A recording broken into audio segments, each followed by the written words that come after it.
I think the key point here is that Cambridge, Massachusetts, which is sort of the center of the global elite in many ways, and delivering a blow to them right here against Elizabeth Warren, I think is really going to help what President Trump is trying to do at the national level. You know, the fight that's going on between the establishment and against Trump, I think is a historic one. And I think we'd really like to support that. And the fact that a entrepreneur, inventor, a scientist, not a career politician, is running against Elizabeth Warren is a significant one, because it basically goes back to the founders of this country.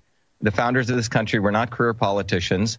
They were soldiers, they were blacksmiths, they were artisans, they were entrepreneurs, and they really wanted to create a country for all of us. And what we now have is a forgotten people whose voice is not being heard. And by beating Elizabeth Warren right here in Massachusetts, I think we deliver a significant blow right into the belly of the beast. Yeah, I don't know if you saw her recent comment calling the Republican health care bill a bill for blood money. Did you see that?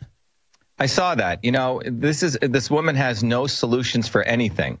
It's purely just random attacks, and I really wonder if everything's okay in her mind, because if you read her attacks, it's all about spending money, ranting on what we're not doing against the Russians, and you know, the use of allegory, which is about blood and et cetera. So I think the woman is actually off her rocker and is becoming unhinged, which is a good thing for us. You know, I completely agree. She's completely lost her mind. A lot of the Democrats really have. You're seeing this.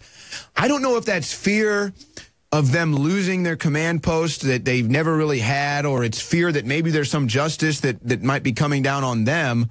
But it really is despicable for these people, for Elizabeth Warren to come out and say blood money. I mean, again, especially in the midst of all this political violence being done against conservatives. I mean, Steve Scalise just gets shot. He was just released from the hospital. And, you know, I will just say this.